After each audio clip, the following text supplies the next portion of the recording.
আসসালামু আলাইকুম ওয়া রাহমাতুল্লাহি ওয়া বারাকাতুহু। আজকে আমরা অপারেশন ম্যানেজমেন্ট অর্থাৎ কার্য ব্যবস্থাপনার সাজেশন দেব যারা শুধু পাস করতে চান অধ্যায় ভিত্তিক। ইতিমধ্যেই কিন্তু আমরা প্রশ্নভিত্তিক সাজেশন দিয়েছি। আপনারা সেই সাজেশনটা দেখে নিতে পারেন।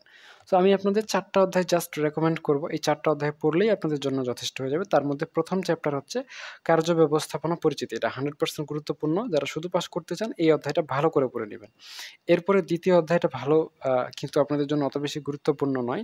আপনাদের জন্য ৩য় অধ্যায়টা বেশি গুরুত্বপূর্ণ। পণ্য ডিজাইন ও প্রক্রিয়া নির্বাচন। সো এটাও আপনারা ভালো করে পড়ে নিবেন 100% গুরুত্ব দিয়ে। এর পরবর্তীতে ৫ম অধ্যায় আ মান ব্যবস্থাপনা এবং পরবর্তীতে পরিচালন সিদ্ধান্তসমূহ। এই ৪ টা অধ্যায় পড়লেই আপনাদের জন্য যথেষ্ট হয়ে যাবে। আর আপনারা যদি চান আপনাদের গণিত সাবজেক্টগুলো আমাদের কাছে অনলাইনে প্রাইভেট ব্যাচ এর মাধ্যমে প্রাইভেট পড়বেন তাহলে পড়তে পারেন।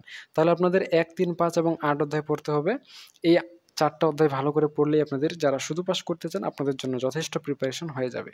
আপনাদের স্ট্যাটিস্টিক্স, ম্যানেজমেন্ট অ্যাকাউন্টিং এবং ট্যাক্সেশন ইন বাংলাদেশ মাত্র ৭ দিনে যদি গুছিয়ে প্রস্তুতি নিয়ে পাস করতে চান, আমার এখানে হোয়াটসঅ্যাপ নাম্বার দেওয়া রয়েছে। আপনারা আমাদের হোয়াটসঅ্যাপ নম্বরে যোগাযোগ করতে পারেন। তো ঠিক আছে, আজকে পর্যন্তই। ধন্যবাদ।